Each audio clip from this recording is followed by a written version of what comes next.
Mr. Nelson. We also might have Mr. O'Grady join the virtual meeting.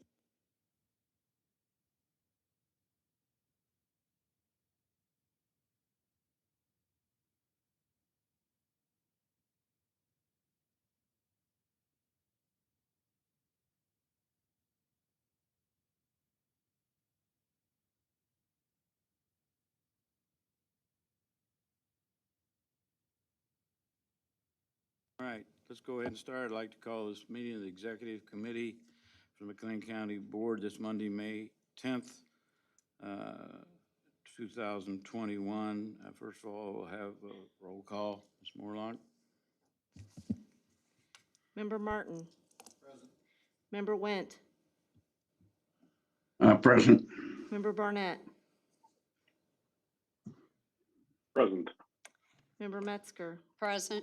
Member Woolrab. Member Schaefer. Here.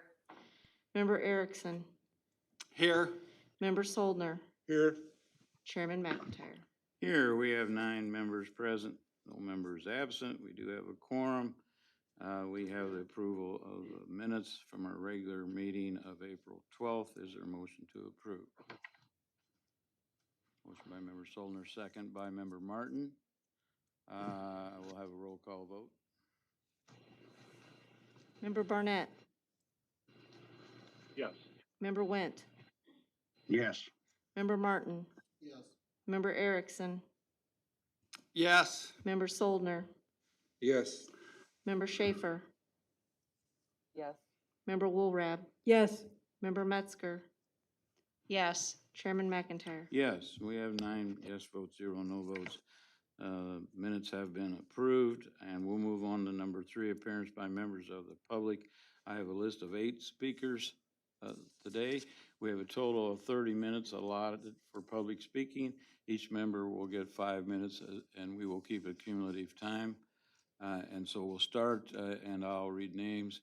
And the minutes are posted on the screen. I think they would be on people at home's computer. Is that correct as well? We'll give them a warning if need to be. So we'll start out with Ms. Joanne Yant. Is Joanne here? Joanne Yant?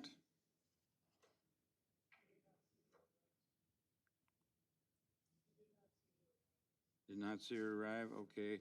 Well, we'll check on her at the end of the list then. Go on to Ms. Gwendolyn Robinson. Gwendolyn Robinson, I'm calling.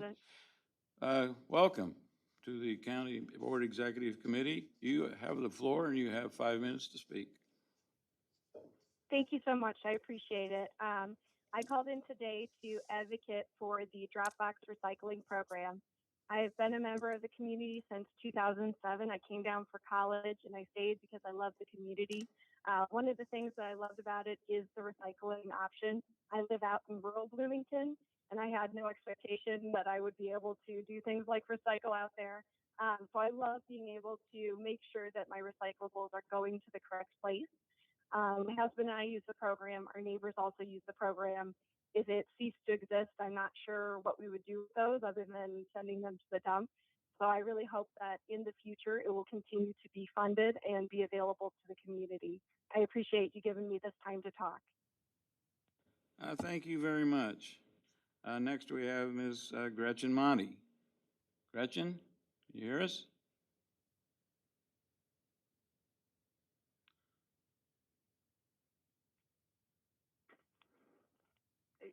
Ms. Monty, are you, you are on and we can hear you. Can you hear me? Yes, you have the All floor right. and you can go ahead and proceed. You have 5 minutes. Thank you, Mr. Chairman. I'm speaking to you today in regard to the intergovernmental agreement to fund the Dropbox recycling service that's in the town of Normal. I would like to see the county continue to fund a portion of the cost of that service.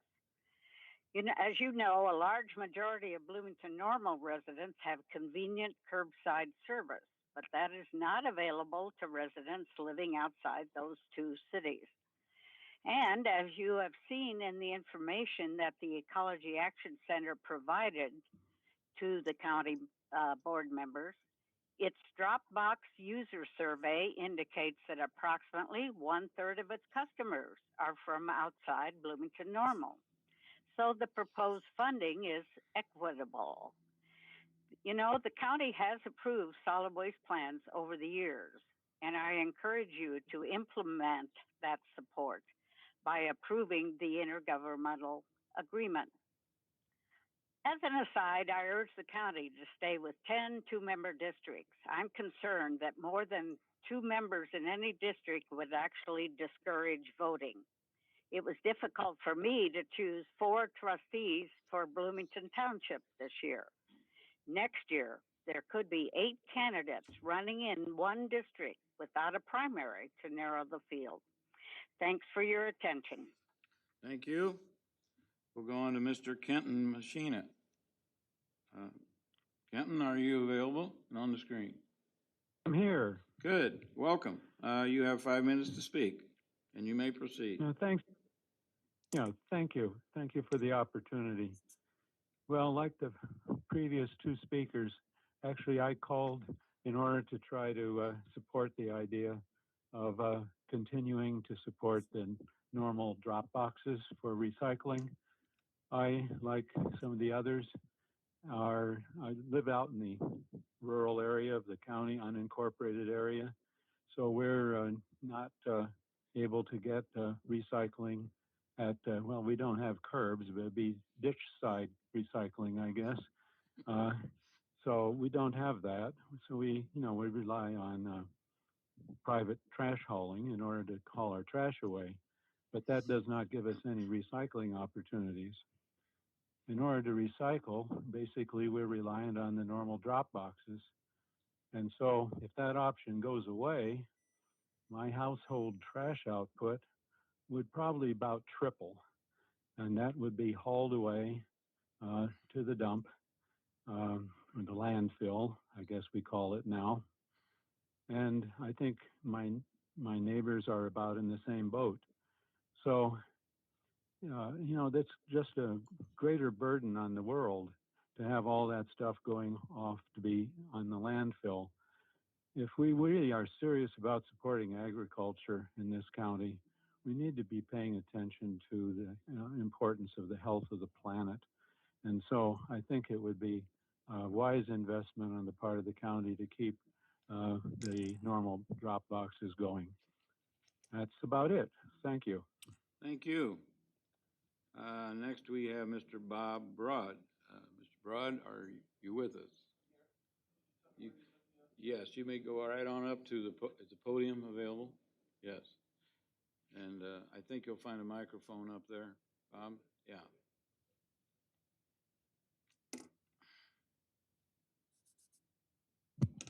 Thank you for joining us. You may proceed when you're ready. Good afternoon. Thank you, Chairman McIntyre and all the executive committee members. My name is Bob Broad. I live in Normal. I am speaking to you this afternoon on behalf of the Responsible Cities Political Action Committee. This is a nonpartisan group of concerned McLean County citizens who come from across the political spectrum. Democracy is based on a sacred principle: one person, one vote. Decisions about redistricting, including for the McLean County Board, need to be based on this principle. The Executive Committee is currently considering a proposal to radically change the representative structure of the board by reducing the number of districts from 10 to 5.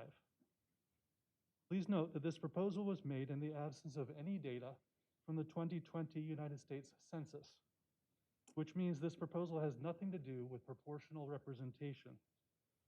To the contrary, this proposal appears to be explicitly designed to shift representation away from one group of county voters and toward another group. The proposal for fewer districts appears to be based on the desire of one group of county board representatives to wield more power than any informed or principled districting plan would give them. The desire for more power is the opposite of a principle. In the absence of any data to guide redistricting, and in the knowledge that the proposal to reduce the number of districts has been put forth with the goal of skewing board representation, I urge members of the Executive Committee and members of the entire County Board to vote to keep districting representative with the current 10 districts rather than distorting representation to satisfy a minority of board members and a minority of county voters. Thank you. Thank you. Next, we have Mr. Ravi Duvari. Mr. Duvari. Good afternoon, everyone. Good afternoon, sir. Can you hear me? Yes, we can hear you, and you may proceed. You have 5 minutes to speak. Thank you all. I am calling again in regards to the redistricting plan. I did speak at the last special meeting. I had a chance to look into this a little more, and I would just like to comment specifically about the claims that this will benefit rural voters and give them a better voice and better representation on the council. I know there are many people have spoken on this. I would just like to speak to the simple math of all of this. If we look at McLean County, best estimate is there are about 171,000 residents in the county. Of that, 133,000 or so live in Bloomington and Normal. That leaves about 38,000 who live in the rural outlying areas. If we are to go to 5 districts, that would mean roughly 34,000 people per district, which means if we were to combine every single rural resident of the county, we would have just over 1 district worth of representation. And we know we cannot make all of them 1 district because of the compactness standard. Therefore, any district would need to slice those rural voters with city voters, meaning roughly what, 7,000 or so voters per district, which means they would be vastly outnumbered by urban voters. It is entirely possible and in fact likely that any representatives voted from any 5 districts would be entirely from the urban areas of Bloomington and Normal. Putting a lie to the fact that this will increase representation for our rural residents who deserve adequate representation.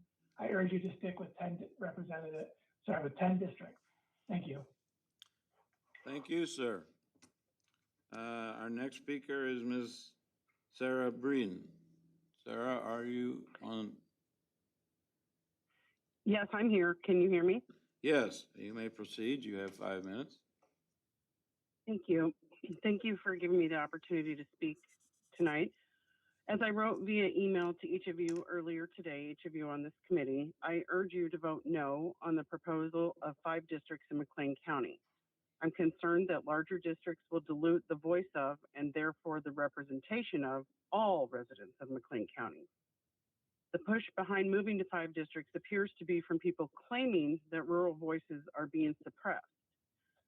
People claiming concerns that rural voices are not being represented seem to be overlooking the disproportionate rural county board representation of 30% to the actual rural population of 23% of our county. Rural voters are not being suppressed, as some public comments have claimed, and furthermore, tax revenue generated by rural residents is a small fraction of tax revenue generated by urban residents. Revenue and needs may differ in different segments of our county's population, but county taxes collected are put to use to benefit all residents of our county.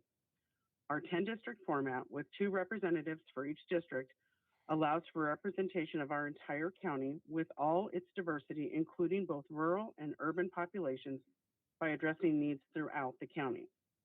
As Board Member Barnett explained in a recent interview, if there really is a concern about rural representation, the current system with 10 districts guarantees 6 board members from outlying areas.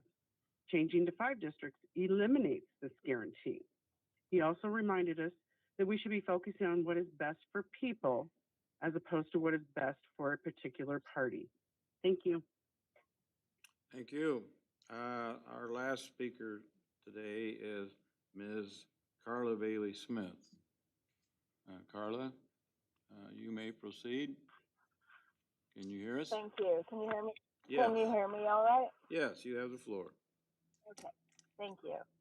I'm speaking today to ask the executive committee to vote to recommend that we retain a 10-district, 2-member per district system. Previously, I have spoken to the board about the need to create better maps. I encourage you tonight, go home, look it up on your computer, look at the map for County Board 3. County Board 3 is predominantly rural, but it also cuts into Bloomington, and not just in one neighborhood or one cohesive geographical area. It cuts in all over the place, on the west side, on the south side, and it even curves around to the east side a little bit. Already, we have communities of interest that are divided due to this gerrymandering. The predominantly Black and brown neighborhoods in Bloomington are already divided between districts 8, 9, and 3. District 3 also takes in nearly all of the manufactured home communities, or trailer parks as we used to call them, as well as all of western rural McLean County. So this is already a difficult job for your 2 members to serve folks in Hilltop and the renters and condo owners in Tracy Drive, as well as the folks in the town of McLean, Stanford, and Danvers. So because District 3 is heavily gerrymandered, and it also has islands in the middle of District 9. So, first and foremost, we need to stop this gerrymandering. We need to create cohesive communities, keep communities of interest together, be mindful that we are supposed to be having maps that are compact and no islands and no holes in our district. The residents of Bloomington Normal deserve better maps, not bigger maps. Please keep the 10-district system, and please work to provide all of our McLean County residents compact and cohesive representation. Thank you. Thank you. Okay, that concludes speakers from the members of the public today. We'll go on to item 4, departmental matters. First of all, executive committee report. You have before you item 4A1, which is appointments and reappointments for this month. Is there a motion to approve? A motion by Member Metzger, a second by Member Martin. Any comments or questions about the appointments and reappointments? If none, we'll have a roll call vote. Member Barnett, Yes. Member Went, Yes. Member Martin, Yes. Member Erickson, Yes. Member Soldner, Yes.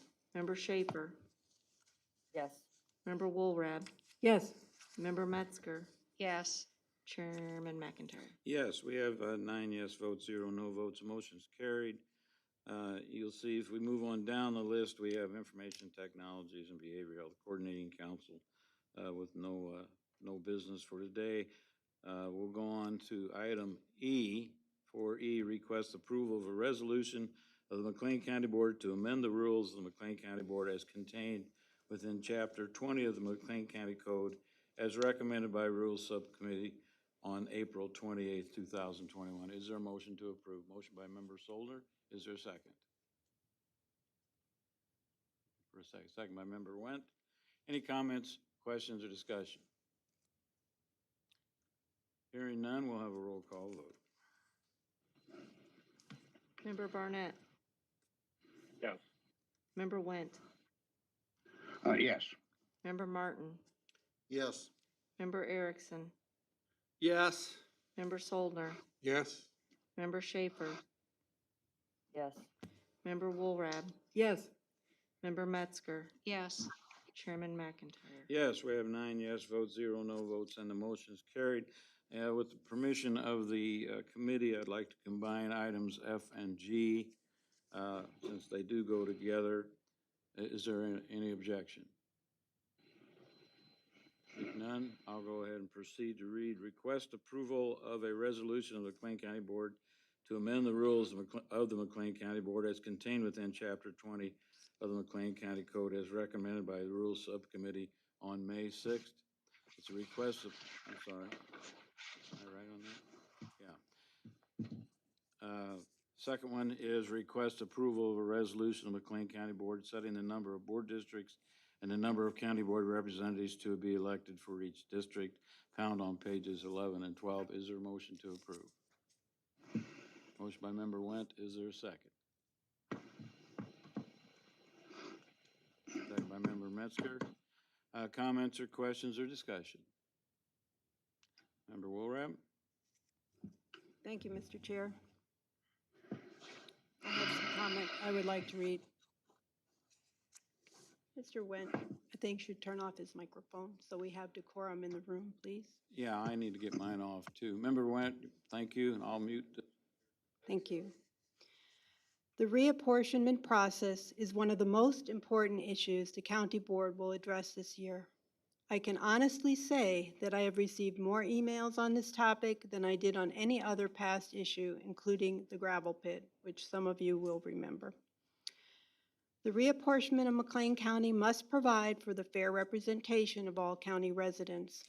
Fair representation is at the very heart of our democracy and one of our most cherished rights, the right to have fair and open elections. Good governance demands openness and transparency, including the process used for reapportionment. Let me underscore the word process here. Good governance dictates that we establish firm and clear criteria for meeting the state and federal statutes for county board districts. Among these are equal population, compactness, contiguity, minority voting rights, and consideration for communities of interest. We should have been considering what these criteria mean on the ground for us. We should have been discussing and getting input about the analytical tools we could have used to meet these criteria, but we have not discussed goals or how we will meet legal requirements. In fact, we received public input before board members or the public were even provided with an overview of the relevant law. Yet here we are, this week, faced with a final vote on the number of districts and with the very strong implication that a map of these districts has already been drawn in a back room, on a deck, or in a bar. I'm asking you, Mr. Chair, and the members of this committee to please explain here and now how a 5-district map will not dilute minority votes or dilute the voices of communities of interest or cross-cut municipal or township lines. Please explain to the urban residents of McLean County, who comprise approximately 72% of the population, how their voices will not be overridden by the rural minority under the 5-district plan. Explain it. Here's your opportunity to explain it. If you cannot honestly answer these questions and explain, I assert that you vote to keep the 10 districts that have worked well for the county as a whole for the past 40 years. Thank you. Thank you. Are you asking me to explain? I'll reserve my comments for the meeting tomorrow night for the full board. Thank you. Anyone else? Member Schaefer. Thank you, Mr. Chairman. We've all heard from many residents of the county, whether they're in your own district or not in your own district. And many people have valid reasons why they are supporting one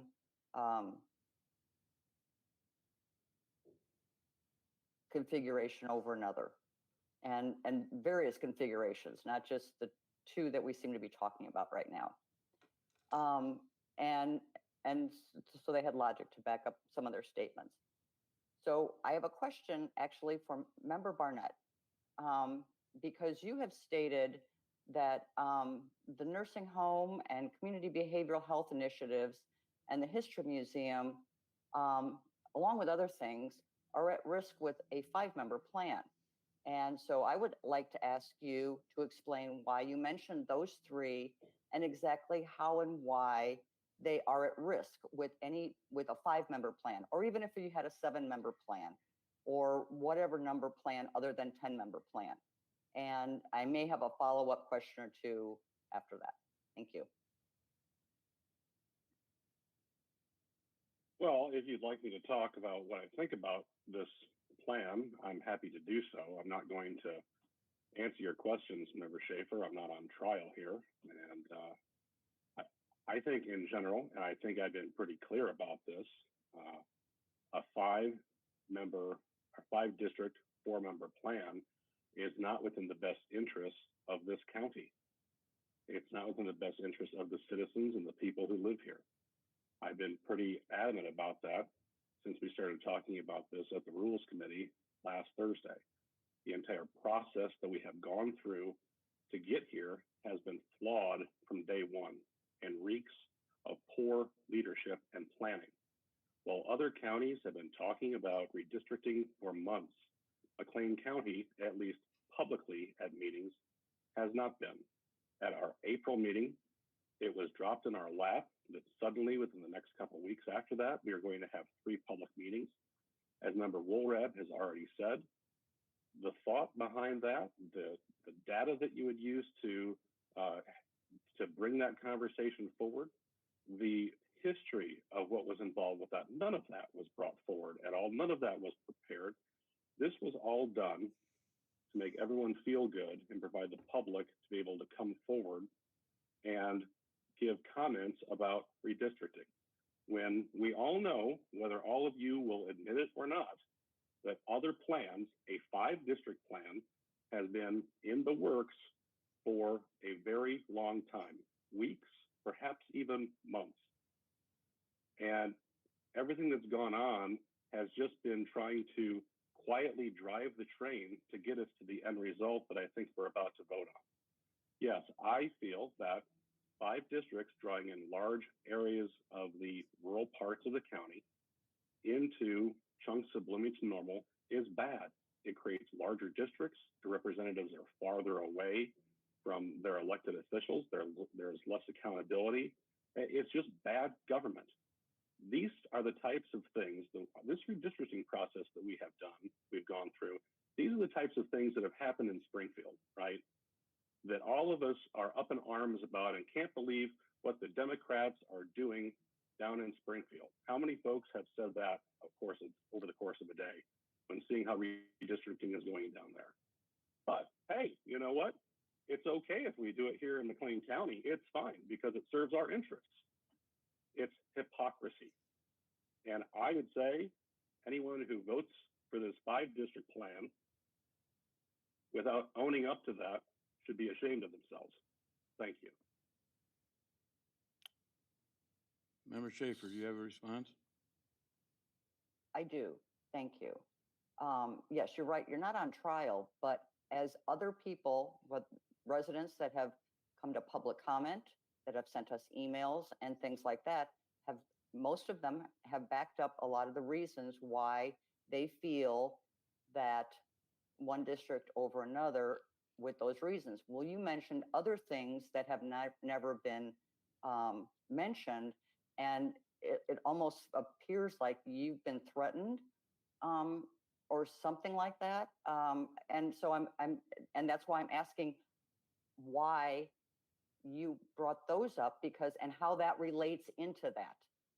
I guess that's how does that, those things that you brought up, that saying that they're at risk, how does that relate to that? I guess that's the question. I mean, and to me, justifying that. Are you referring to the nursing home and the mental health action plan? Member Schaefer, that was your original question? Yes, and the History Museum, And the and History it said Museum. among others are at risk, and I don't understand that statement based on, and that's what I'm asking. I do not understand that, and I'm asking Okay. about that. I can dive more into that, and that's fine. Well, you know, the reason that we're drawing 5 districts, again, whether anyone wants to say it out loud or not, I know folks have wrapped themselves in the noble thought this is going to give a louder voice to the rural areas, that will have better balance between the rural and urban areas. But what we're trying to do here, okay, I shouldn't say we, what some people are trying to do here is dump heavy Republican precincts from the rural areas into Bloomington Normal that is increasingly turning purple. And I believe, and I need to look no farther than Member Went as an example of this, that if you do that, you're going to get far more conservative voices on the board. Folks like Member Went, who have openly advocated for closing of the nursing home. And if you get a loud majority of those types of philosophical members on the board, I think those three things that I mentioned are very much so at risk. The nursing home, the behavioral health program, and the future of the history museum, and that they live in the old courthouse that we leased to them. I think that those things, I think that's just the tip of the iceberg with a large shift that could take place on this board. And the fact that we have gone through such a shady process to get here, I think just underscores why I feel like that and why that is a legitimate concern. Thank you. I have two questions. Does anybody else have questions for discussion? First question would be in response to your question, Member Woolrab. You spoke to the public input session 3 times. You've spoken here today. Would you permit me more than 5 minutes to speak to our full board tomorrow? Now, I'm not going to sign up as a public speaker if it's okay. Well, I think our rules require that we take a vote to do that. Well, okay. So I would ask that we just So follow the it'd rules be tomorrow. very similar when you asked, and I said, without objection. I have to ask the county board if I could speak longer than 5 minutes without objection. I think right? so, yes. And they would have to take a vote? Yes, And then as a tie vote, would that mean I'd just speak half as long? I or think so, 2.5 yes. I think we minutes, or- should follow our rules, Mr. Okay. Chairman. That's fine, thank you. Member Barnett, you referred to the 10 district 2 map, 20 member 10 district system that we've had for the last 40 years in one of our committee meetings. Is that correct? And you felt like it served us very well. I believe those are your words. Is that correct? Member Barnett? Yes, I think I'm Yeah. clearly on the record and Yeah. that in multiple places. Yeah. Are you aware of, you've seen the map, the public comments have been about our current map. Are you aware of any shortfalls on the current map that we have? Or would you, Well, we've been operating with this map for 10 years. If it served us well, are you satisfied with continuing with that map? Point of order, Mr. Chairman. I think rather than spending time during this meeting talking about me and my I'm feelings asking on a this, question that we should be refers to talking what's about on the issue at agenda. hand. This is a discussion on the vote that's on the Point of agenda, order, and I'm Mr. asking you. Chair. I asked you a question and you refused to answer. Well, he can refuse to answer this. I'm just asking the question, right? Mr. Chairman, I call the question. I had a question on the floor. That's point of order. Just give me a response, yes Okay. or no? No. I'm not going to respond. Okay. I have one more comment in response to this part of this districting and the lack of representation that the 5 districts proposal would have. And that would be the comparison to places like Cook County. 5 million people with 17, not 20, 17 one-person districts. Seems like it's a little watered down to me, representation-wise. There's all kinds of comparisons, all kinds of analogies. I don't have anything more to say except I will say, Mr. Barnett, you referred to it as service as well. Our 9 a.m. meeting served us well for 35 years too. But you came on the board and decided that wasn't good enough. So sometimes things need changing, and maybe there's possibilities to take a look at change more than poor leadership, a well thought out plan here to move forward in that. And that's all I have to say. It's time for the question. You called the question. Any other comments? Thank you. We'll have a roll call vote. You're welcome. This is on items F and G. Member Barnett, No. Member Went, Yes.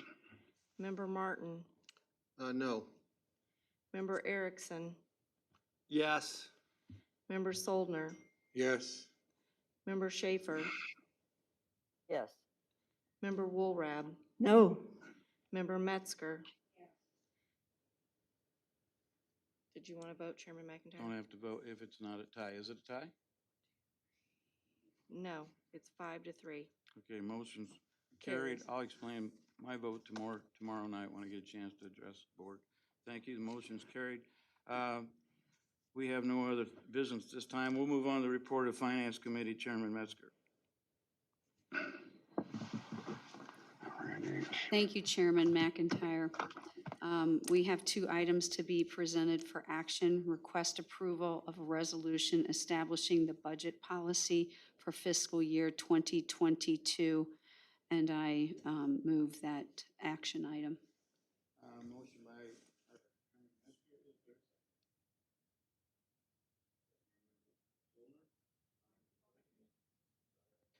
comments, did you get the second? Okay. Thank you. Comments, questions, or discussion? Member Metzger? I'm sorry, did you? You have I your hand just up? wanted, yes, I just wanted to make a statement that we, in the Finance Committee, had approved this, knowing that we need to move it forward. I haven't checked emails today, but I'm sure that we will have a date set for continuation and make some amended changes to this. I would assume that that's a possibility at a future Finance Committee meeting within the month.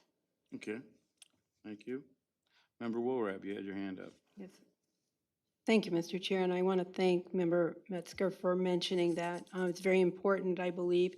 There were a number of issues. The one, I will vote for this tonight because I understand that that our staff needs to move forward with this lengthy process, so we shouldn't push it out further. But I do want to comment that I was more than surprised, almost maybe shocked, that there was nothing included in the policy statement about the $33 million that the county is apparently going to receive for COVID relief, and what the process will be for informing the board about what we can use that for and how we can use it, and getting input for the board, because I think that doesn't happen every day. $33 million handed to the county, and the Finance Committee is the spot where that should be discussed and pronounced on to some degree. So I just wanted to mention that, and I do appreciate your comments again, Ms. Metzger. Okay, anyone else have comments or discussion? If not, we'll have a roll call vote. Member Barnett, Yes. Member Wendt, Yes.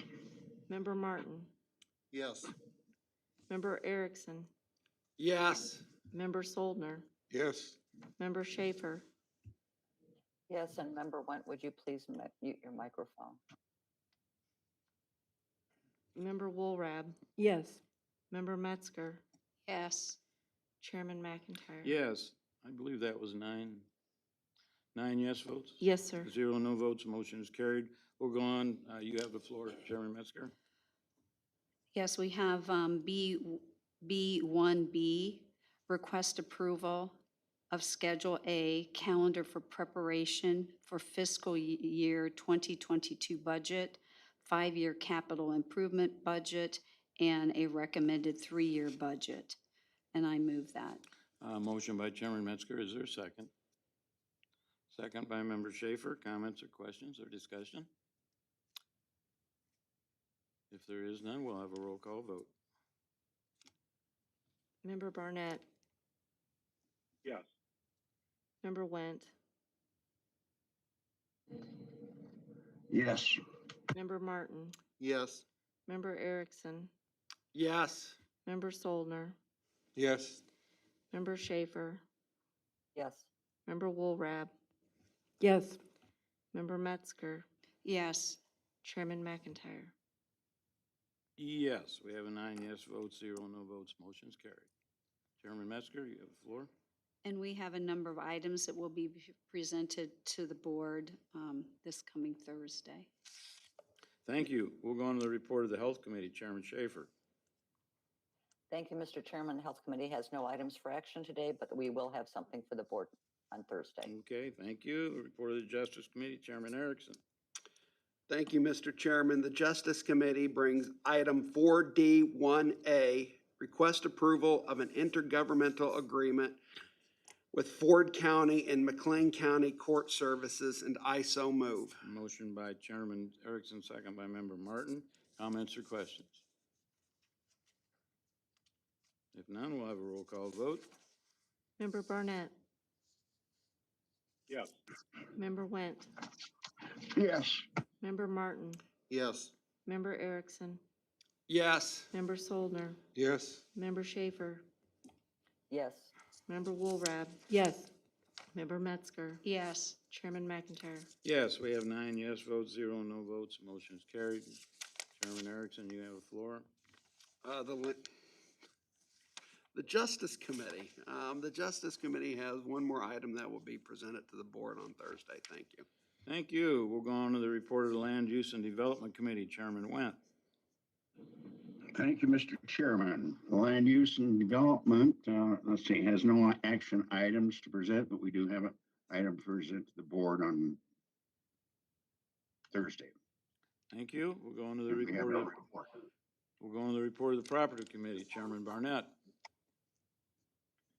Thank you, Mr. Chairman. Property Committee has no actions for Executive Committee this evening. We'll have 3 items for the full board on Thursday.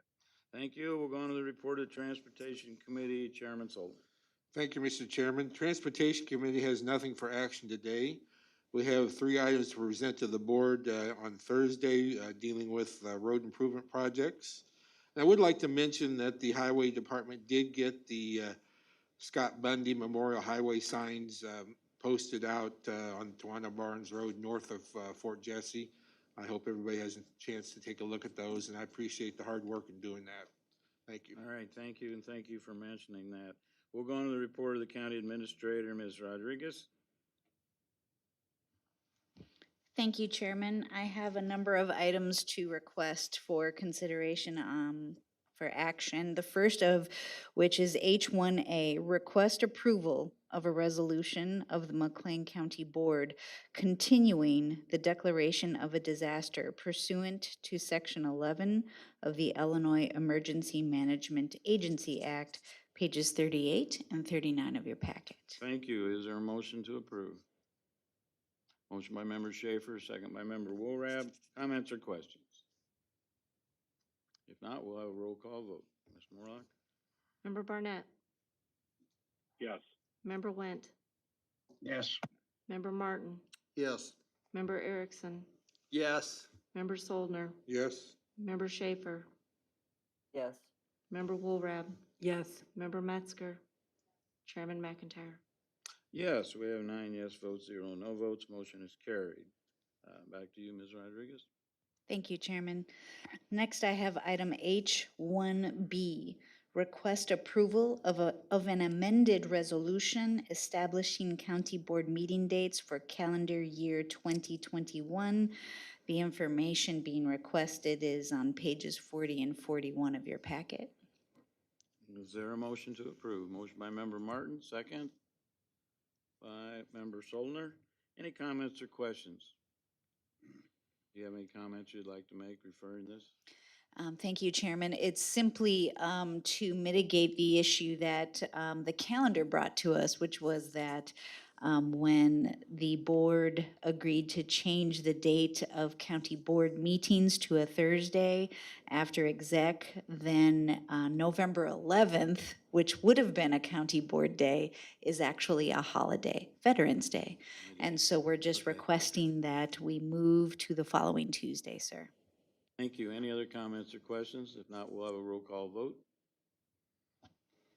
Member Barnett, Yes. Member Went, Yes. Member Martin, Yes. Member Erickson, Yes. Member Soldner, Yes. Member Schaefer, Yes. Member Woolrab, Yes. Member Metzger, Yes. Chairman McIntyre. Yes, we have 9 yes votes, 0 no votes, and the motion's carried. We'll go back to Ms. Rodriguez. You have the floor. Thank you, Chairman. I'll move on to H1C and ahead of me reading this, because I know you'll need to get a motion and a second on the floor for discussion. I just wanted to set the table that I do have a couple of speakers. I have Mr. Michael Brown from Ecology Action Center. And I think, I don't know if I see him any longer, but Mr. O'Grady was also online. And they are part and parcel of my presentation, but I wanted to set that table. So I will read that. H1C, request approval of an intergovernmental agreement with the City of Bloomington and the Town of Normal for Dropbox recycling without support of the Land Use and Development Committee. The packet pages for your reference are pages 42 through 62. Okay, thank you. Is there a motion to approve? Motion by Member Martin. Is there a second? Second by Member Woolrab. Comments, questions, or discussion? Ms. Rodriguez. Thank you, Chairman. Just to set the table, I know that the memo that I provided to the executive committee the last time we brought this forward, and for the public's reference, you should know that it was the executive committee that wanted to take another month to consider and gather more information. And in our due diligence in county administration, we worked closely, of course, with the Ecology Action Center to request some more detailed information. What I will do before, and if I may have Mr. Brown explain the report that he has provided to this committee as an update, I would like to note that the state of Illinois does put the burden of solid waste planning on counties as per the Solid Waste Planning Act. And so ultimately, the act assigns the responsibility to us to conserve our remaining landfill space. And this is just one of those opportunities that we are bringing to the table for your discussion. Now, I am not the authority or the expert on researching use of Dropbox recycling in the county. And that is why, sir, I have asked Mr. Brown to join us. And so if it pleases the committee and you as chairman, I would like Mr. Brown to make comments on his most updated report that's in the packet. We have with us Mr. Michael Brown, Executive Director, Ecology Action Center, and also Mr. Michael Grady, who is the Vice Chair of the Ecology Action Center Board of Directors. Welcome to both of you. Mr. Brown, you have the floor if you'd like to address us. Thank you very much, sir. And while I could maybe just start with what we are referred to by our formal name, the Ecology Action Center, just our role, especially in this situation, we are the solid waste agency for McLean County. That is our contracted responsibility here. So, so yes, just to put in perspective that I'm not a environmental advocate per se, so much as this is our professional responsibility to provide this data and these resources. So, so yeah, you'll find in your packet we do have a updated brief report on essentially the status of residential recycling availability in McLean County. Some of this does have a little bit of repeat data that you've seen before, but essentially this report summarizes the issue, our research methods, and our findings. This starts on page 50, I believe, in your packet. And so to begin with, this does show the results from our in-person user surveys at the drop boxes conducted over the spring of 2018 and fall of 2019, where we surveyed 150 residents utilizing the drop boxes. We did this over the course of a week in each case at various times of day and at all 4 locations in order to identify really who these users are. And so essentially the results do identify who they are, where they live, and if they brought residential or business recycling. The results of that user survey is available on the charts, pages 51 through 57 of your packet. So just very briefly, we did note that 7% of the users are from outside the county. This is due largely to the lack of recycling programs in rural areas, as well as the retail options where the recycling drop boxes are located. Many of these rural residents are recycling while shopping at Walmart or Jewel Osco, and this goes for outside residents as well as McLean County residents. The usage between Bloomington Normal and McLean County, other McLean County that is outside of Bloomington Normal, is relatively close, give or take a few percentage points. We do note as well 14% of users had business recycling. There is no current mechanism or regulation to prevent them from doing so, but this surely does kind of play a part in the volumes of materials that we do receive at those drop box locations. In addition, there is new data included in this report from our very recent comprehensive analysis of all of the residential recycling programs in the smaller municipalities of McLean County, as well as the unincorporated areas too. These results are available in the chart starting on page 58 of your packet. The more significant information is on chart 9 on page 59, which shows, and this is, shocking even to me as we pulled this together, outside of Bloomington Normal, and assuming no access to the normal Dropbox program, 51% of McLean County residents have no access to residential recycling. So over half of our residents outside of Bloomington Normal. An additional 35.3% have what we've termed partial recycling, and that not all common items that are accepted by other service, other locations, other programs are accepted there. Specifically, glass is one large omission from these 35% of the population outside of Bloomington Normal from the programs that they have access to. And it's actually very likely that the service for those residents is likely going to lose a few other items as well. Some of the plastic items are going to be phased out. So that's going to be increasingly only a partial recycling program and not full service that is available elsewhere. So really in full, only 13.7%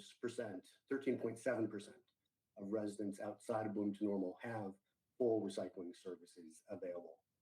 And I might point out this data then kind of helps support the percentage breakdown, the composition of the usership of the Dropbox program as well, as I know that there has been, a little bit of surprise to the large percentage of county residents that do use those drop boxes. Keep in mind, Dropbox recycling program, this does collect over 200,000 pounds of recyclables every month, making it actually the third largest recycling program in all of McLean County, second only to the town of Normal's curbside service and Bloomington's curbside service. The loss of this program would have a significant detrimental effect on the availability of recycling to tens of thousands of McLean County residents, a large portion of them being rural residents.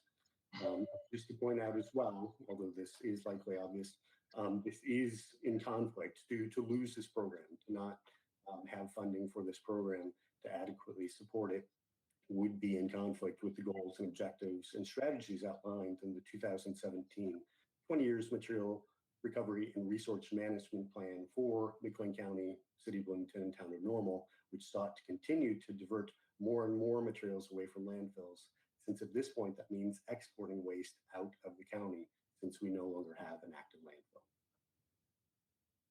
I'll take any questions on that. Thank you, Mr. Brown.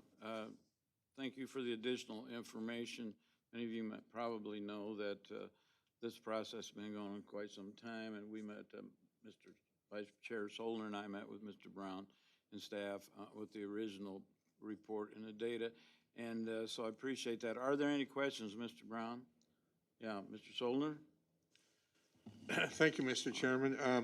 I guess first off, I want to say I'm a big supporter of the Ecology Action Center, and I'm also a big recycler. My years on the county board, I've been on various other committees with other counties talking about recycling, and I've always been a supporter. So my first question is, I believe you said there were 150 of the 150 people at your Dropbox sites that were active in this survey. Is that correct? Yes, essentially over a 1 week period, both in the spring of 2018 and again in the fall of 2019. We surveyed every resident that came through while we were there, which was intentionally a mix of days and times over the course of a week. And yes, the total number interviewed about their residency and what they were bringing and such was 150. So that's less than 1% of the residents of the county. And I realize it's hard to survey people if, obviously, if they're not coming in, and there wasn't, you know, I assume there's not funds to send a survey out to everyone, so I understand that. So then you also said that 60% of the residents of the county have no access to regular recycling. Did I understand that correctly? 51% of residents, if you look at chart 9 on page 59, 51% of residents outside Bloomington Normal. And so that's a large portion of that is unincorporated McLean County, which numbers about 18,000 residents, and then a couple of the municipalities that have no services as well. So I was one of the members that recommended delaying this a month, and since that month, I have spent a little time doing a little more research.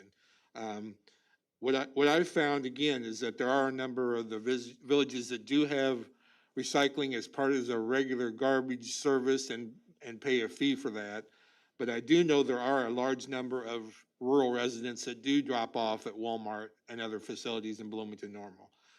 To me, the biggest question or suggestion was of more recycling, but make those sites in the rural part of the county. Even, you know, Walmart's on the eastern edge of Normal, but something out at Sierra or something down on the south side of Bloomington Normal or something on the northwest side, I think would be more advantageous to those people in the rural parts of the counties. So, so anyhow, I have some more comments, but I'll let other people speak. Thank you. Mr. O'Grady is also joining us, the Vice Chairman of the Ecology Action Center Board of Directors. Would you like to speak to us at this time? Thank you, Chairman, and yes, thank you, Executive Board, for your privilege tonight. Some anecdotal information. I live in a rural community that has recycling. It's every 2 weeks. You know, the idea of recycling is that we reduce the amount of solid waste that goes to a landfill and increase the amount of recycling. Obviously, with every 2 weeks, I don't have enough room in my container, which is equal to the size of my solid waste, to do that. So what do? I drive in and use Normal's recycling containers. Now, I'd like, maybe I'm the exception, but I have, since this discussion's come up, I've done some research, and this anecdotal, I'm talking to others in the Bloomington Normal community who do the same thing. They don't have enough room in the recycling container, particularly how many of us are getting cardboard boxes now? So in addition, again, not scientific, but I traveled to a number of the drop boxes, opened up the containers. You know what? All of our names and addresses are on those cardboard boxes. And as I went through them, they are apartment buildings. A large number are restaurants. And if we think about it, that's something Michael and I have talked about. We need to find a way to find restaurants and avenue, because many of their products come in cardboard, and yet no easy way for those to recycle. So this program is absolutely critical. Mr. Soldner, I don't disagree that placing boxes in different locations doesn't make a lot of sense, but we've got to continue the program to do that. Thank you. Are there any other questions or comments? Member Metzger.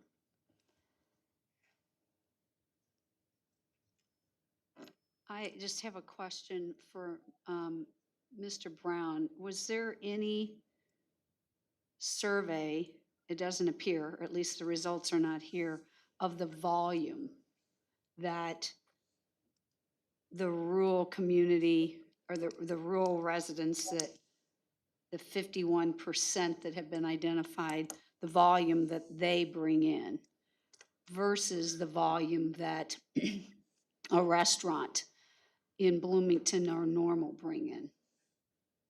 Unfortunately, there isn't any good way to do that without actually essentially confiscating everyone's materials as they come to the Dropbox and spend a good amount of time sorting, weighing, analyzing, which would technically be possible. We might lose participation and might be chasing people away from the Dropboxes in the process. But no, there is currently no feasible way to do that in a practical manner. Everything does get mixed.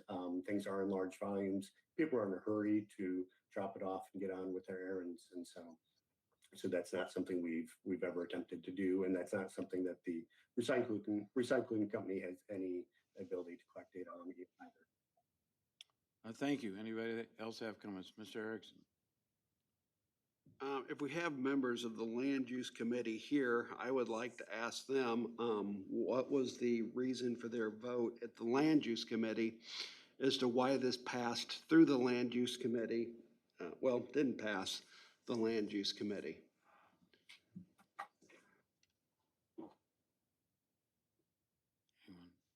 Anyone here? Anybody here? Member Webb? Yeah, I'll answer that. I didn't hear from Mr. Brown is what percentage of the people that were using the drop boxes were from the rural county? Didn't you get a percentage of that? Mr. Brown, can you hear? Yes, I'm sorry. Yes. So yeah, on the earlier chart, the chart 2 on page 52, that shows there by municipality. But if we simply remove the non-McLean County municipalities, I believe that comes to about 20-something% there. I think that was what the problem was with, is that I think there was consensus of about 15% that the county should contribute about 15%, not 33 1/3%, because everything that we got was that the use was much less than 1/3. And since quite a few of the cities have that recycling, and so we're really talking about people from the unincorporated area, which represents less than, much less than even 15% of the population out in the county. And that was, I think, the reason that they put this off. They were hoping to reduce it to a reasonable thing of what, due to the participation in the program. And we felt, I think a lot of the members, several of the members thought that maybe 15%, even though that was probably high as far as usage. That's. Thank you. Member Erickson, you have a question that I would like to speak to. Yeah, I would just also like to hear from members, I mean, this whole thing's been about rural representation. Well, where's the rural representation on this board speaking on this? I want to hear what they have to say, and I'd like to, so. We have members here. Member Martin, would you like to speak? I'd be happy to. We take our recyclables to Jewel Osco.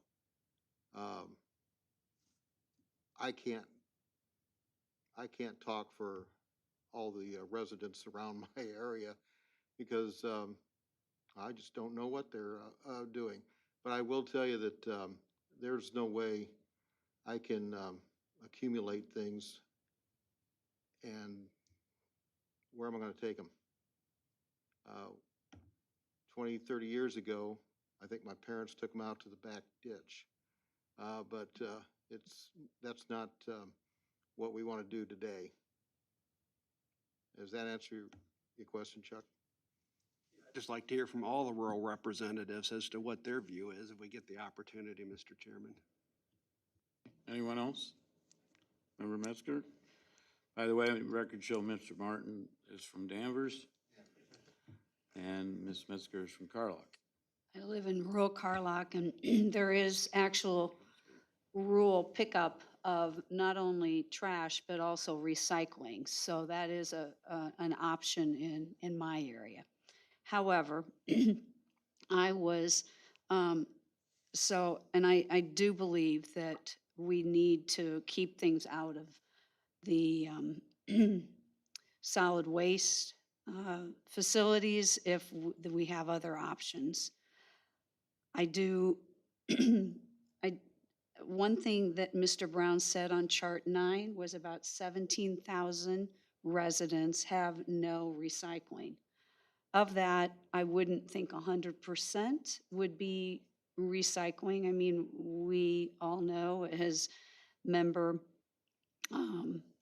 Martin indicated, that there are other options that people take, right or wrong. There are other options that people use. I believe that and I was a little surprised, I attended land use and Member Solner recommended a 15% versus a 30% contribution of the county, and I thought that was very fair, considering we have a high percentage of rural communities that now have a recycling program. But we also, as Mr. Brown indicated, have a 51% that it appears don't have a lot of options. But if that's only 17,000 people, I think a 15% seems to be a reasonable amount versus 30, because just like Bloomington Normal, these communities are actually paying for that service of having not only refuge picked up, but also recycling. So that's my opinion, Member Erickson. And so I do support it. I'm just thinking that 30% seems a bit steep for the volume of individuals or the volume of people. No, that's not a motion. No, it's not. I'd like to speak on. Not a motion at this point. At this point. We have a motion on the floor.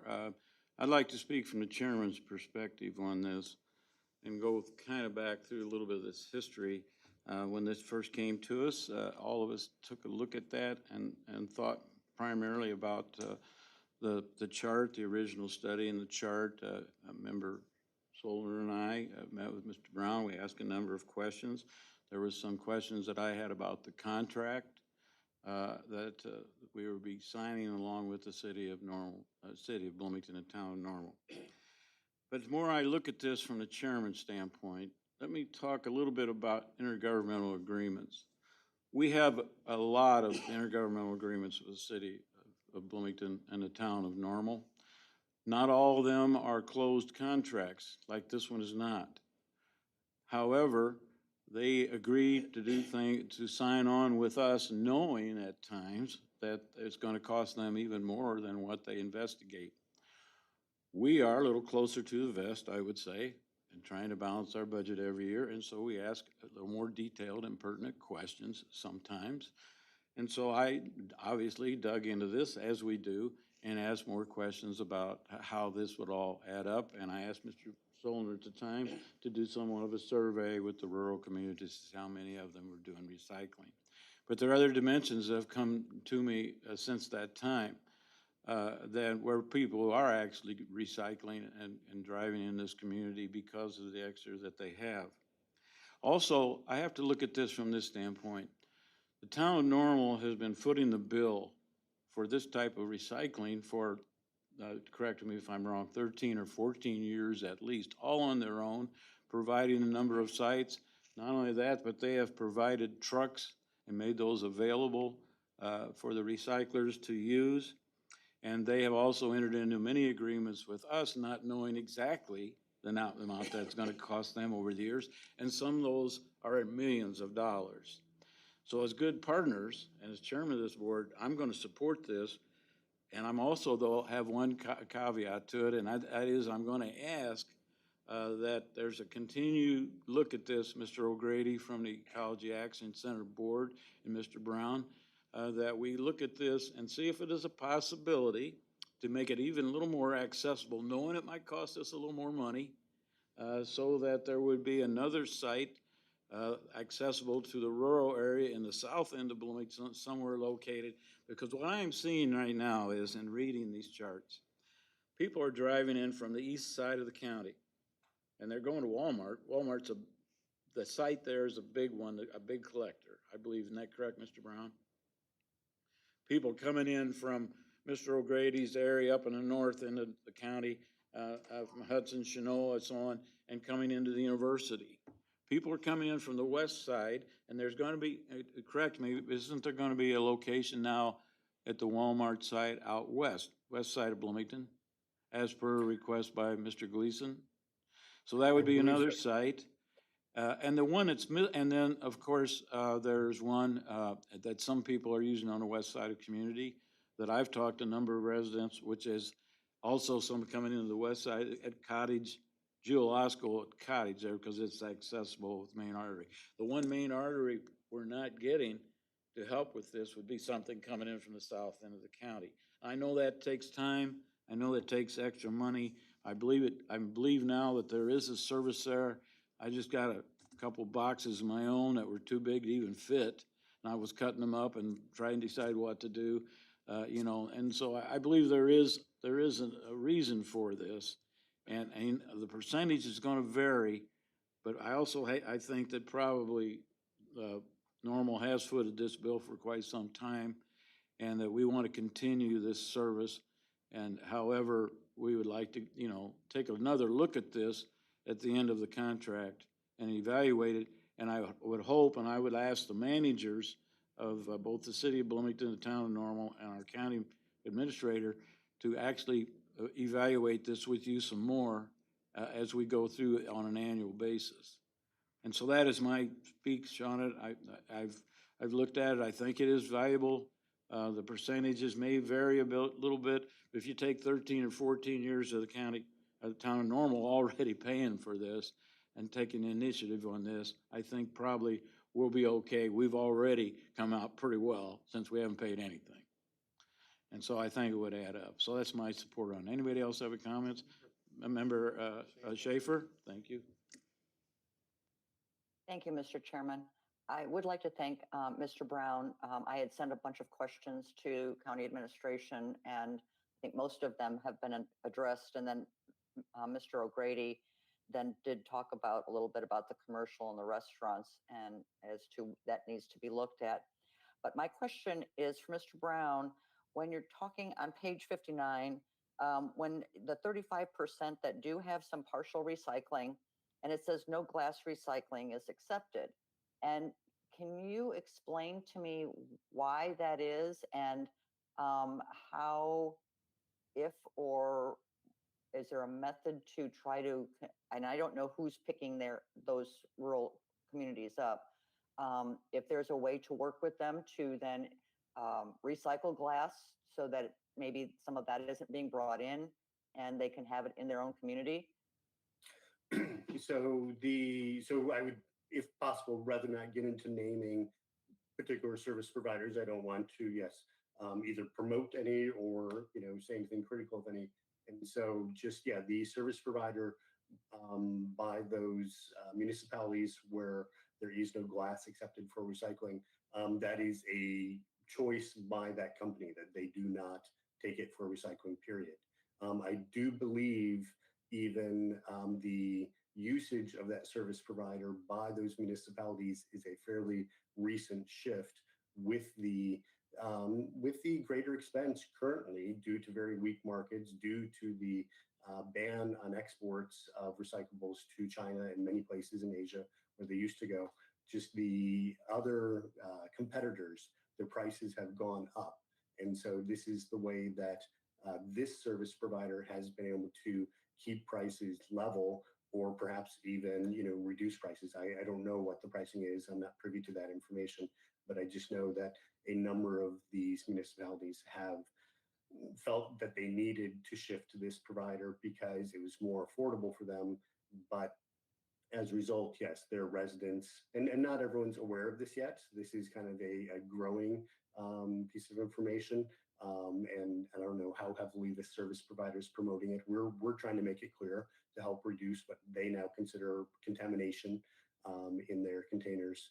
But yes, it's something that's, yeah, I don't think that company is going to change their mind on this anytime soon until they see it as more economically viable to recycle glass. Whereas, yes, the rest of the service providers in town do go to the main recycling processor that's here in town, and they do take glass for recycling and do recycle it. Could I add, Member Schaefer, in the village of Hudson, which writes the contract here, I've worked with them a little bit, having been in that area when I was at the university. But it's really up to the communities in order to write a contract that requires what they're going to pick up in recycling. So a little work with the individual communities probably will go a long way, because sometimes they're subject to whatever the if they don't write it exclusively into the contract, they're subject to whatever the person picking up their solid waste and recycling are going to do. So I know that the village got very specific, the village of Hudson got very specific about what they would expect to be done. So that may be another avenue that Michael and the board can work with the area communities. Any other comments or questions before I call the question? Member Erickson. I do want to say this, okay? I'm getting to a point where if you don't vote for this, you're anti-Asian. Or if you don't vote for this, you're anti-recycling. That type of thinking around here really needs to stop. I mean, you can have a legitimate position on something and not be anti-Asian and not be anti-recycling. And so I think we need to be thinking like that. But my only point would be this: if the rural representatives are not going to make a motion to amend, I would be willing to entertain it. But since they won't, then I'm not going to entertain it. We are where we are. Okay, thank you. Are there any other comments or questions? Member Metzger? I had another question before I make a motion to amend. What kind of budget do we have available? And I know it's, this goes until 2023, I believe is the contract. That's correct. And it was it around 65,000? Yes. Isn't that correct? Yes. So can we absorb that in our budget? Okay, I'm going to have to refer to staff on that. Does anyone like to speak? Sir? Chairman and Member Metzger, I mean, certainly this is something that we would consider in county administration as a service, and we would have to make certain adjustments and budget for it as such in our out of our general fund. So we would definitely see it as an increase because we have not contributed before. And that's really the bulk of my answer. I mean, we did not budget for this when we were creating the budget last year. There's probably a few other things that we have to deal with on a regular basis. Correct. Anybody Yes. else? Yes, Member Metzger? I would like to amend this to 15% versus 30. And again, it is not that I agree with Member Erickson. It's not that I'm anti-recycling. It's not that I don't appreciate all the town of Normal has done for many years. I just believe that our obligation, our portion, is not a third. So I would like to move that we take it to a 15%. And I would like to second that motion. Okay, there's been a motion to amend to move to 15% as part of the intergovernmental agreement share by Member Metzger, second by Member Wendt. I'd like to point out that we have recently entered into MOU and IGA agreement with the towns and the city in the last month or so, with a change on that. And once you get into intergovernmental agreements, they have to be approved by all three parties. So any changes to this contract or this agreement would then have to go back and be approved by the city. And correct me if I'm wrong on this, but I believe I'm correct, by the city and the town. So there's been a motion, a second. Anybody else have any discussion on the amendment? May I Member make, Metzger? I have a question then, and I'm sorry. Member Erickson wanted to mention something, and I'll ask another question based on what you just said. You yield time to Mr. Erickson. Thank you. Go ahead, Mr. Erickson. Well, I don't really need it yielded to me. My point was this.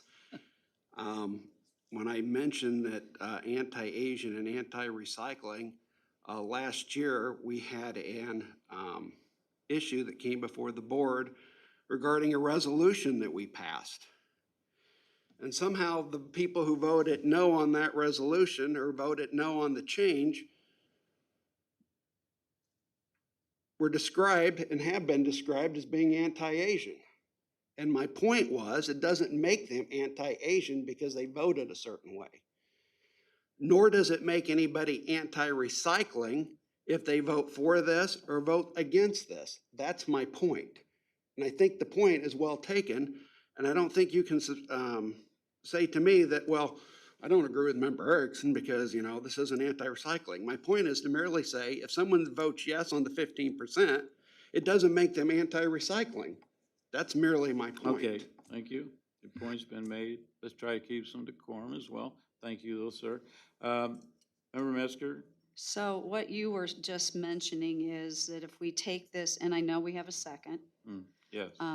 but if we take this approach and it would happen to pass, then these other communities would have to amend. They'd have to accept intergovernmental what. agreement. Yes, yes. So is it best then to accept it and then renegotiate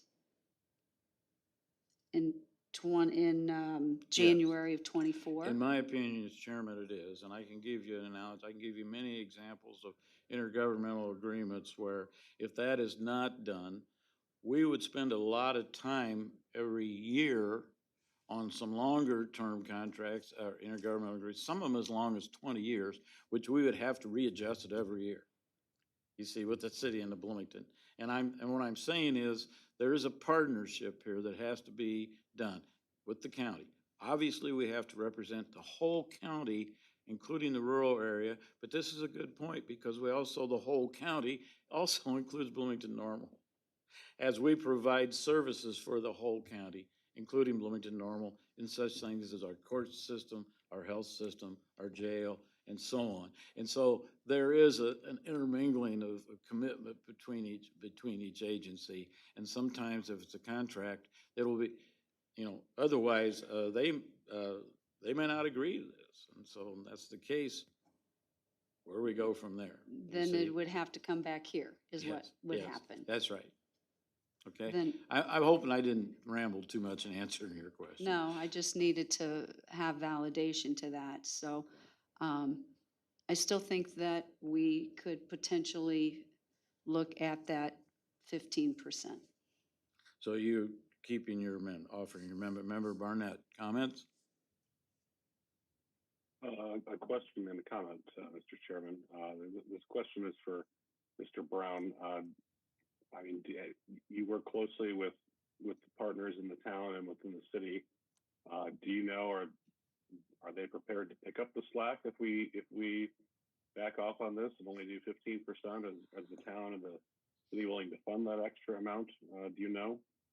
So actually, my VP, Mr. O'Grady, has been in frequent discussions with both those parties to try and negotiate some other proportion.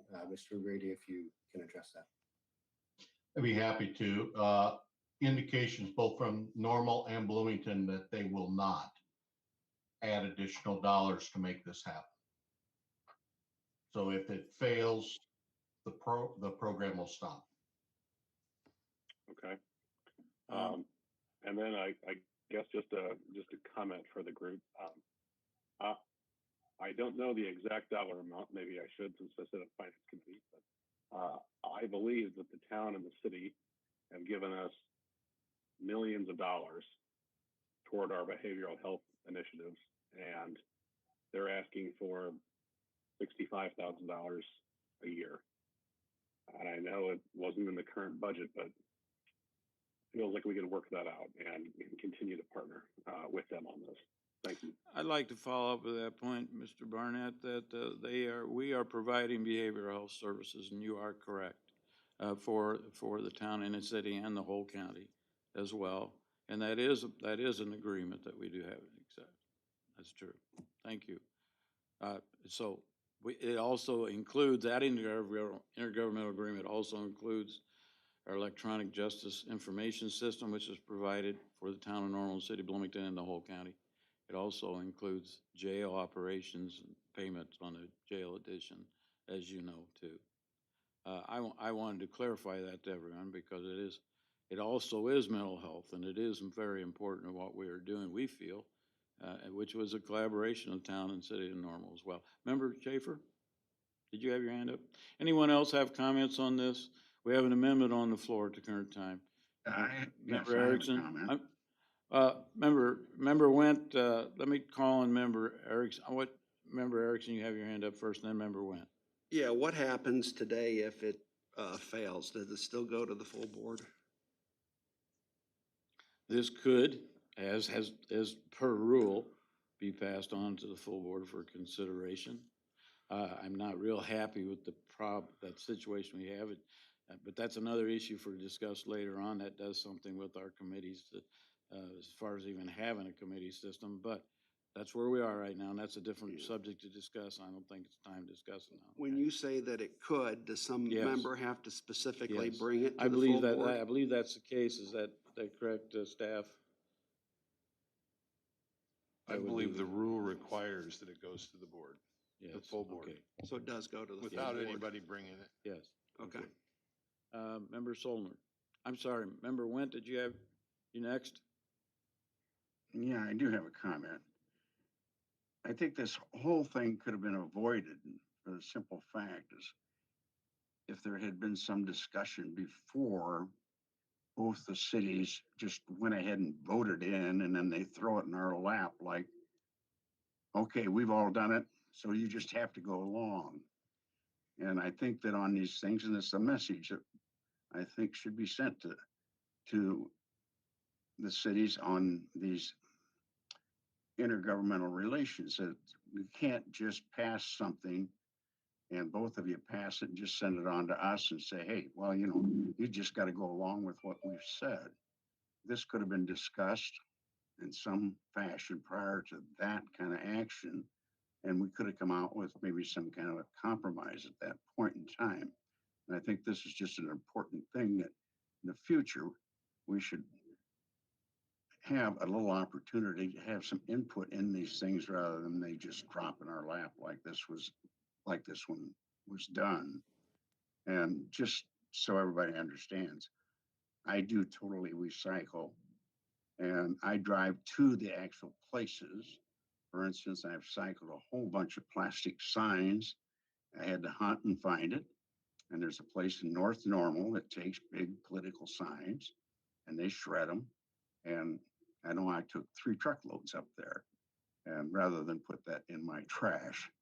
So it's, to me, the big thing, one of the biggest things I have is that it was just dropped on us with, that's what you got to do. And when you start looking at it, the residents of the rural part of the county probably participate in less than 15% of the drop box. That's all I've got to say. Thank you. Any other discussion before I call a question on the amendment? Member Solner? I'll be brief. At land use last month, I was going to propose a 15%. So I agree with the amendment, but after hearing what Mr. O'Grady said, that if we do not go along with this, it sounds like this program could end. I don't want to be responsible for that. So I'm going to vote unhappily with, against the amendment, I think we'll have to go with the full amount. But I do believe that I want to see some definite work towards getting more opportunities for the people in the rural part of the county to get some participation, because I'm not happy with this threat to quit this program if we don't kick in our part. That doesn't make me happy. Thank you. All right, thank you. At this time, I'm going to call the question. The question is to amend what is in your packet on the resolution and request to 15% as part of the agreement with the intergovernmental agency agreement of 33 third percent as a third, as what we're voting on. A yes vote is amended to 15%, and no vote is to not pass it and go back to the original motion. So at this time, I'll ask for a roll call vote. Member Barnett, No. Member Went, Yes. Member Martin, No. Member Erickson, No. Member Soldner, No. Member Schaefer, No. Member Woolrab, No. Member Metzger, Yes. Chairman McIntyre. No, we have 2 yes votes and 7 no votes, and the amendment fails. Now we're to the original motion. Is there any other further discussion? Member Metzger? Although I prefer 15%, I believe that we do need to continue to support the recycling. I agree with Member Went and Member Solner that we should be brought into discussions. We shouldn't be given this as a, here you go, accept this. So that feels really bad, but I will vote for it. Although I prefer 15%, I'll vote for it because I do believe that we need to keep a program going. Thank you. Member Erickson? Thank you, Mr. Chairman. I would have voted for the 15% too if I thought the rural representatives were in unison about the issue, but they're not. They're split. So I'm going to vote yes on the 33%. But Okay. At this time, I'm going to call a roll call vote. Member Barnett, Yes. Member Went, No. Member Martin, Yes.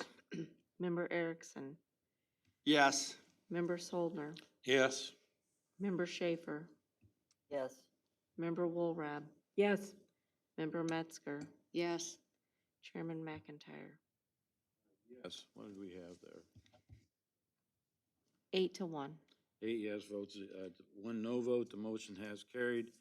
We'll move on now to, you have the floor again, Ms. Rodriguez. Thank you, Chairman. I will move on to item H1D, which is request approval of an abatement ordinance abating taxes on property purchased by Rivian Automotive. Information is in your packet on pages 63 through 76. Is there a motion to approve? Motion by Member Barnett, second. By Member Woolrab. Comments or questions? Any discussion? Member Barnett. Mr. Chairman, is it possible to move D and E together? Is there objection for us combining D and E? If they're without objection, okay. There is an objection. That means that is required, I believe, by Robert's rules, then we do not combine them without taking a vote. Is that right, Mr. Spanos? That's correct. Okay, then we'll go ahead and separate them at this time by Robert's rules, per Robert's rules. So we are on D. Was there a motion and a second? There was. Any further discussion? Now, we're talking about the request for the abatement for the Rivian Automotive.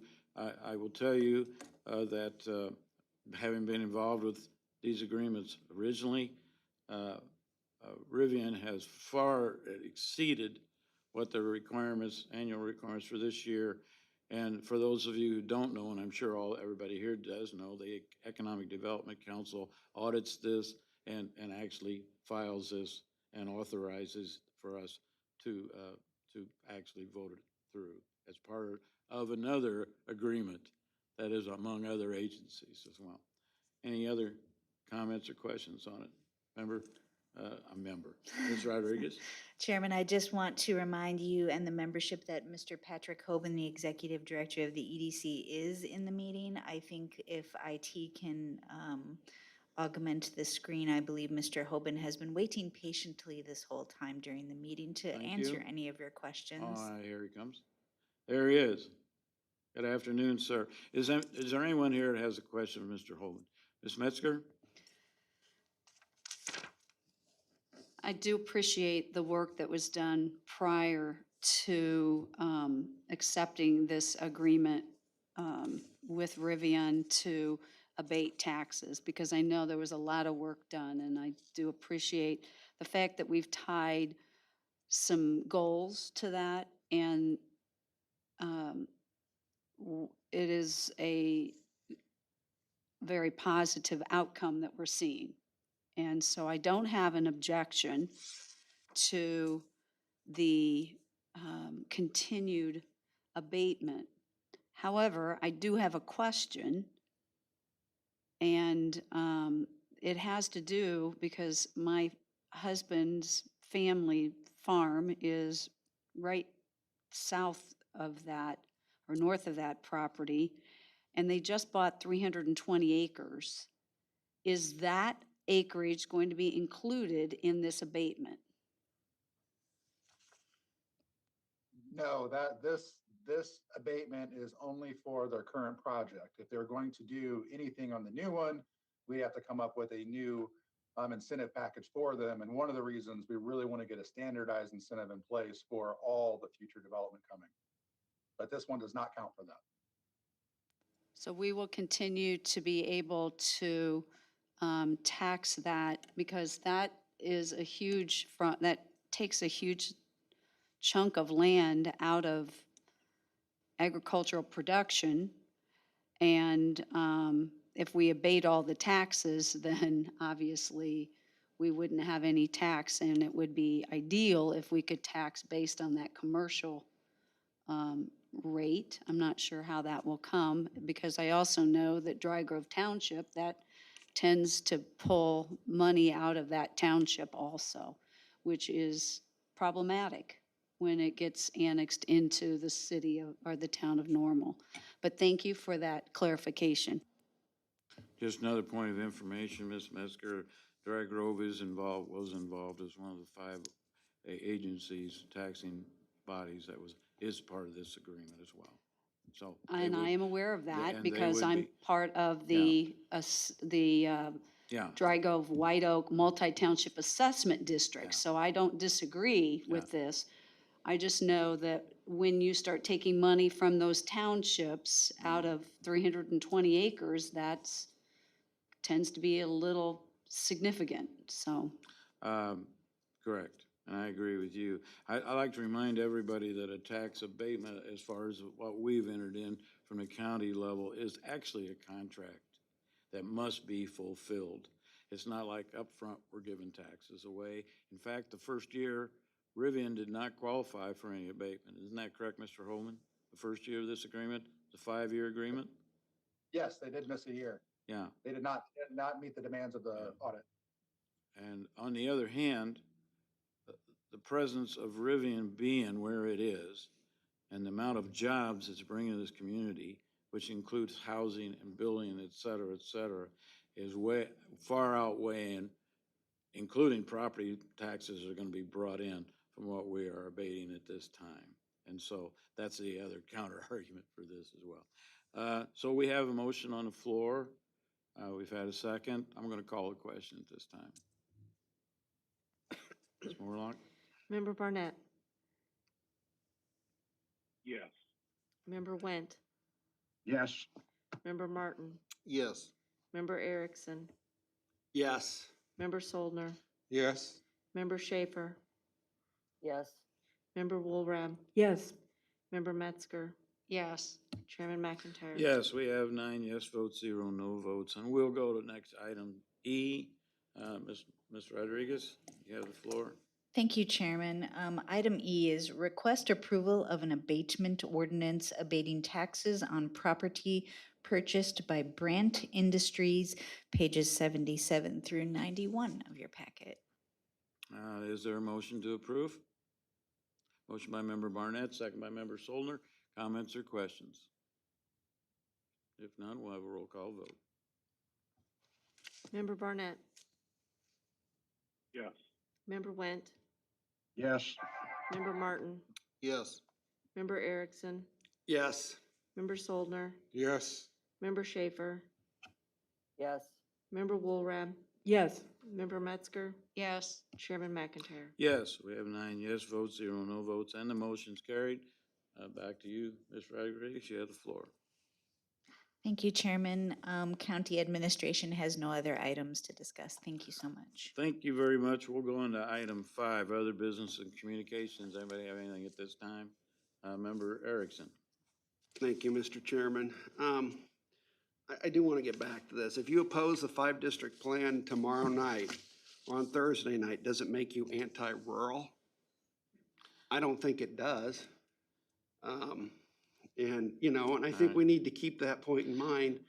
The point's well taken that we try. Well, I want to say something else. I think during some of these meetings that you have been treated with very much disrespect.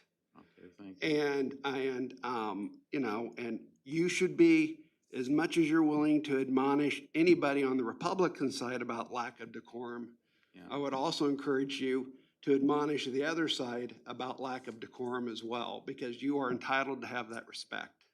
Well, thank you for that, and I do have down that I would like to just make a brief comment on this, and I've just asked all board members to try to use the other business and communication time in trying to stick with the county business at hand the best that we can, and try to refrain sometimes from political or social statements that really are indirectly the county involved with, but not necessarily at the time, so we can have good decorum and run our meetings and keep things going in the right direction. There are going to be times and there are going to be announcements. This is an announcement time. It's a time to remind people of certain dates that are coming up. As Mr. Solner does, sometimes gives us a little report on what's going on with our Illinois County Board Members Association. And that's what I see is for this area, but I don't want to go into this any farther. I think we just need to all try to have good decorum and conduct our meetings the best we can and stay together. So with that being said, I've got bills to pay in the amount of, I have from Regional Planning, $5,068.80. And our usual other funds are the general fund, the shared sales tax, and Veterans Assistance Administration in the amount of $303,891.04, and I'd entertain a motion to approve the bills. Motion by Member Metzger, second by Member Martin. Any comments or questions about the bills? If not, we'll have a roll call vote. Member Barnett, Yes. Member Went, Yes. Member Martin, Yes. Member Erickson, Yes. Member Soldner, Yes. Member Schaefer, Yes. Member Woolrab, Yes. Member Metzger, Yes. Chairman McIntyre. Yes, and so the motion is carried. 9 yes votes, 0 no votes. And at this point, we are finished for this evening. Thanks for all your participation. I thought we had some good debates here, and we'll continue to work together as we move forward. Member Schaefer, you have a comment? Yes, we have a transfer. Was that not, I didn't think that was included in what you had said earlier. I did not see a transfer. There is a transfer at the back for BHCC.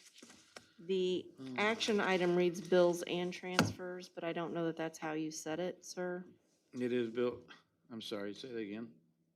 The action item reads bills and transfers, So but we didn't say it that basically, we have way. approved that at this I- time. If Or do we if need every- to have a separate That's gonna action be up on to the that? lawyers if they wanna, sorry.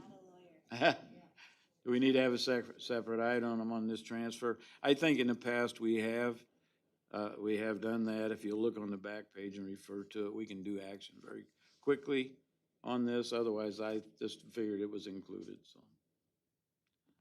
I would say that if the motion wasn't clear, that the safest route would be just to have a motion now to approve the transfer. Well, then I'd like for you to refer to the back page, and we have transfers in the amount of $27,978.02.